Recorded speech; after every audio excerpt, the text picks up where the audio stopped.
सलाम उन पर यही कहना खुदा का है, खुदा के बाद जो है मर्तबा सल्ले अला का है। प्रिंसिपल साहब, उस्ताद किराम और मेरे हम मकतब साथियों, अस्सलाम वालेकुम।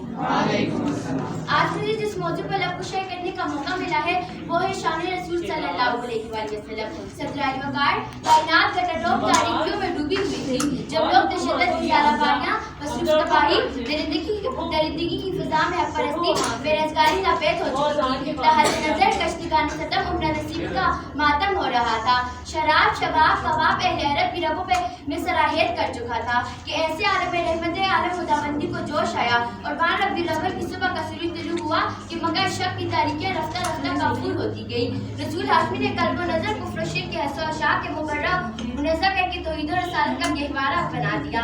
शान तेरी क्या कहूँ या मोहम्मद मुस्तफ़ा, ए आप या में जहां में एक एहसान अजीम कि सजाए बकार कि सब सफाई हस्ती पर आला व अदना अमीर गरीब अरबी और जमी का फर्क मिट जाए तो फिर कायनात पुकारती है कि आपकी आमद एहसान अजीम है। कि जब सफाई हस्ती पर से तमाम चीजें नापेद हो जाए, तमाम जुल्मात का खात्मा हो जाए तो फिर कायनात पुकारती है कि आपकी आमद एहसान अजीम है।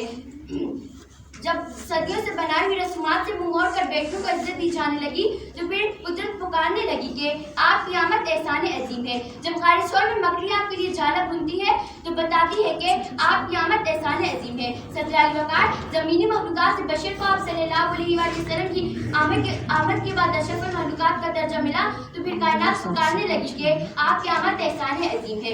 आपने एक हबशी गुलाम को इस्लाम का पहला वजन होने का एहसास अता किया तो फिर कायनात पुकारने लगी कि आपकी आमद एहसान अजीम है। कि सदराए वकार